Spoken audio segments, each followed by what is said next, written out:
Our lives are packed. Early mornings, late nights, endless notifications, and constant demands. We're chasing dreams, building careers, and caring for our families. As you listen, take a moment to examine your own priorities. Consider your ways.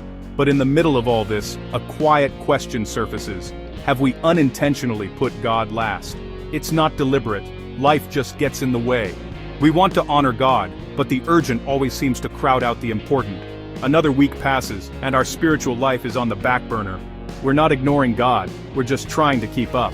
But in focusing on what's right in front of us, we lose sight of the one who holds it all together. This isn't a new problem, it's a timeless challenge. We measure success by what we see: promotions, possessions, achievements. Yet something still feels missing. There's a lack of deep, lasting joy. We're running hard, but not getting anywhere that truly matters. The ancient book of Haggai shines a light on this human tendency to get our priorities mixed up. God understands our busyness, but He offers a better way. This isn't a message of guilt, it's a message of hope. God wants to help us reorder our lives so we can experience His best. He's not mad at us for being busy. He gave us our dreams and talents, but He knows we'll never be fulfilled if He's not at the center. God wants to move from being an afterthought to being our first thought. He wants to take us from striving to thriving. Let's look at Haggai's story and see how God calls us back, not to shame us, but to bless us. The question isn't, are you busy? It's, what are you building your life around? Are we missing the deeper purpose in our pursuit of a good life? Let's discover how putting God first changes everything. The journey starts with a single, honest question: where is God on your list? To understand Haggai, we need to step into the shoes of the Israelites returning from exile. After 70 years in Babylon, they finally came home, full of hope, ready to rebuild. Their mission was clear: rebuild the temple, restore worship, put God first. They started strong, laying the foundation and building an altar. But opposition came. Discouragement set in. The work stalled. Slowly, their focus shifted from God's house to their own houses. We need homes, farms, businesses, they reasoned. It made sense after years of hardship. 16 years passed. The temple foundation sat unfinished. Life moved on. They built comfortable homes, planted fields, and settled into routines. They weren't bad people. They hadn't abandoned God. They still offered sacrifices, but their priorities had quietly shifted. The most important thing, rebuilding God's house, became the least important. They justified the delay, telling themselves it wasn't the right time.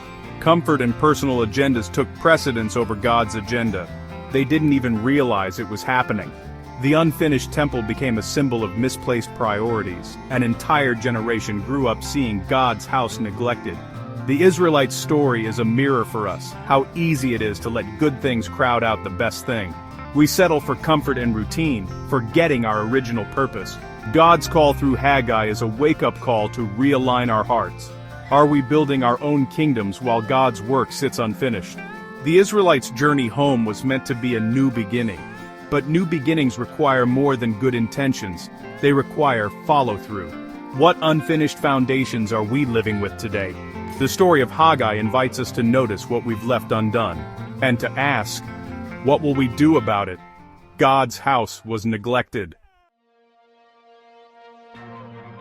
Into this situation, God sends Haggai with a question: is it time for you to live in your paneled houses while my house remains a ruin? The people had convinced themselves it wasn't the right time to rebuild. They had excuses: lack of resources, fear, uncertainty.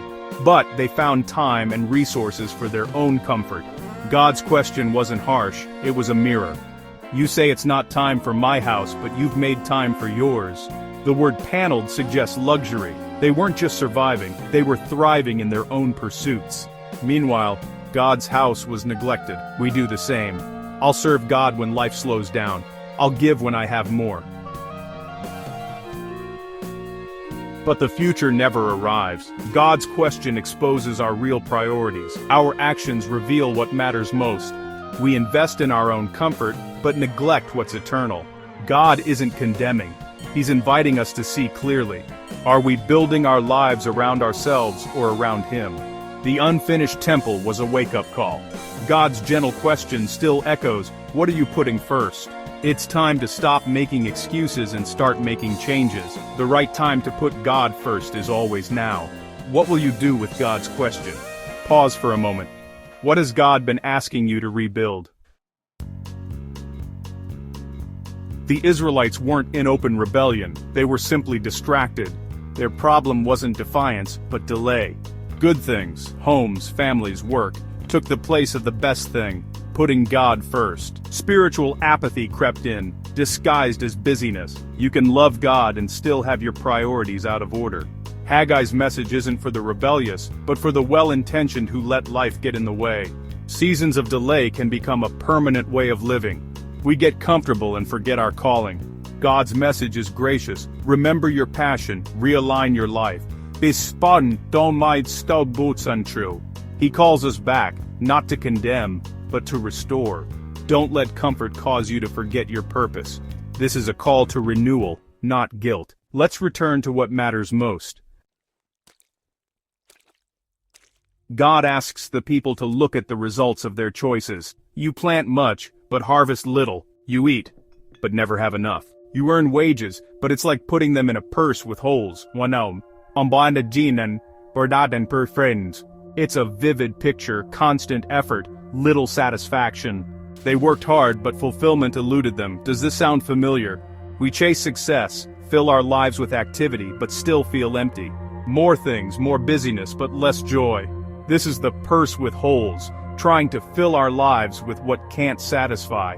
God shows us a principle. When we put Him last, everything else falls short. It's not punishment. It's a natural consequence. Like running a car without fuel, we're going nowhere. God is the fuel for our souls. Neglecting Him leaves us running on empty. All our effort leads to frustration when we miss the essential ingredient, God at the center. The Israelite struggle is our struggle. God's call is to stop the cycle of empty effort. When we put Him first, everything else finds its place. Are you tired of running on empty? The answer isn't more effort. It's a change in priorities. Let God fill what your work never can. Twice God says, give careful thought to your ways. It's a call to pause, reflect, and honestly evaluate our lives. Not for self-criticism, but for wisdom. Are we truly fulfilled, or just busy? Honest self-assessment is the first step to change. When we consider our ways, we see the connection between spiritual neglect and daily frustration. The emptiness we feel can only be filled with more of God's presence.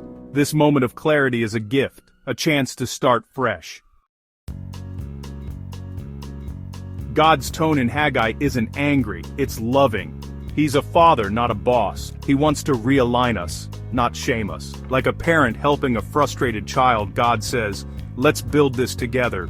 His call to rebuild isn't for His benefit, but ours. The temple was where they met with Him, where life was centered on God. When we put Him first, everything else falls into place. Even when we drift, God pursues us. He invites us back, offering endless chances. He meets us in our busyness and distraction. God isn't interested in punishing our past, but partnering for a better future. His arms are always open. The message of Haggai is good news. It's never too late to realign. Will you accept His invitation? Today, we don't build a physical temple. Our lives are God's house. The principle remains. Are we investing our best in what honors God? Ruins today might look like a neglected prayer life, a dusty Bible, or strained relationships. Building God's house means intentionally cultivating our relationship with Him. It means prayer, time in His Word, serving others, and strengthening our families. It means being a contributor in our church, not just a consumer. We must fight the temptation to prioritize comfort over calling. God calls us to build something eternal, not just comfortable. Are we building a monument to ourselves or a temple for His glory? The choice is ours, every day. Misplaced priorities. Haggai challenges us to move from comfort to calling.